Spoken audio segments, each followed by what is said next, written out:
පුද්ගලයෙකුට මත්පැන් බෝතල් කොච්චර ප්‍රමාණයක් මිලදී ගන්න පුළුවන්ද? ප්‍රවාහනය කරන්න පුළුවන්ද? ළඟ තියා ගන්න පුළුවන්ද?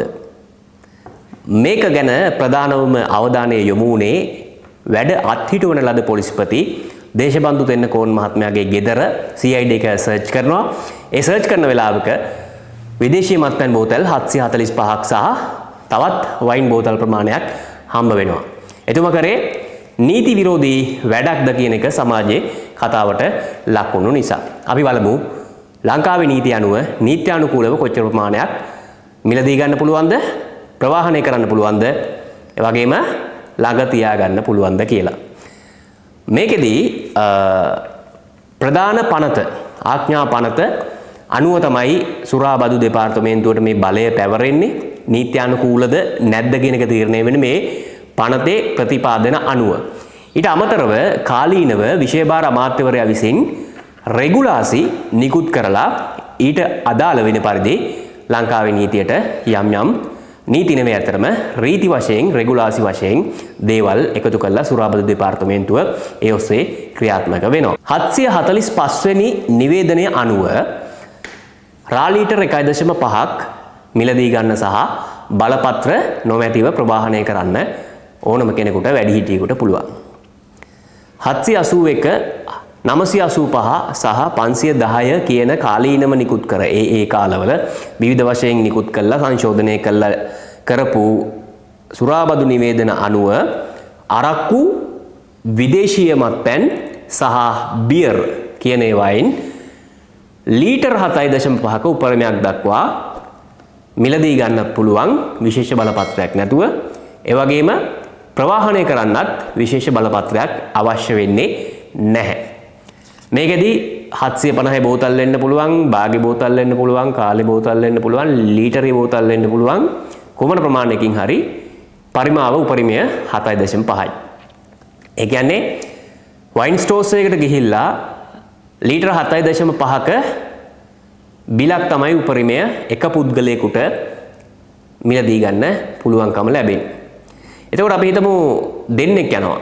දෙන්නෙක් ගිහිල්ලා එක්කෙනෙක් ලීටර් 7.5යි අනිත් කෙනා ලීටර් 7.5යි වගේ වශයෙන් බිල් දෙකක් අදාළ කරගෙන ලීටර් 15ක් ගන්නවා දෙන්න 7.5 ගානේ.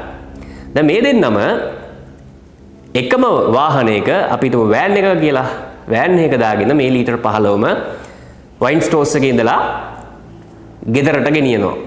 ඒක නීත්‍යානුකූලයිද නැද්ද?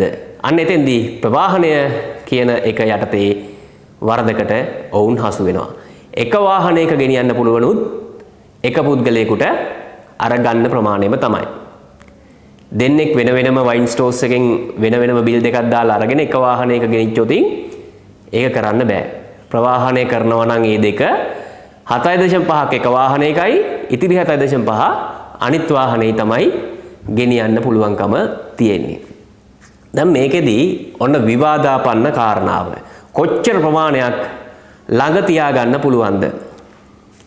මේකෙදී විකිණීම සඳහා හැර ළඟ තියා ගන්න සීමාවක් නැහැ කියන එක තමයි මූලික පනතේ ප්‍රතිපාදනය වෙන්නේ. මොකද විකුණන්න ළඟ තියාගන්න බෑ, ගබඩා කරලා තියාගන්න බෑ විකිණීමේ චේතනාවෙන්.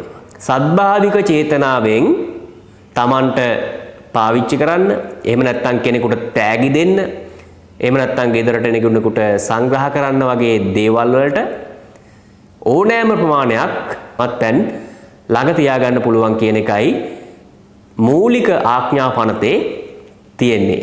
සන්තකයේ තබා ගැනීම සම්බන්ධයෙන් කිසිම සීමාවක් ඒ ආඥා පනතේ නැහැ.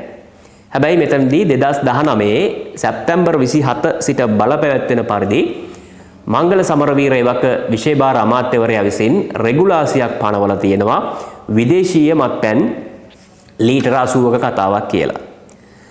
මේකෙදී විවාදාපන්න තත්ත්වයක් තියෙනවා. ඒක තමයි මූලික ආඥා පනත තමයි නීතිය.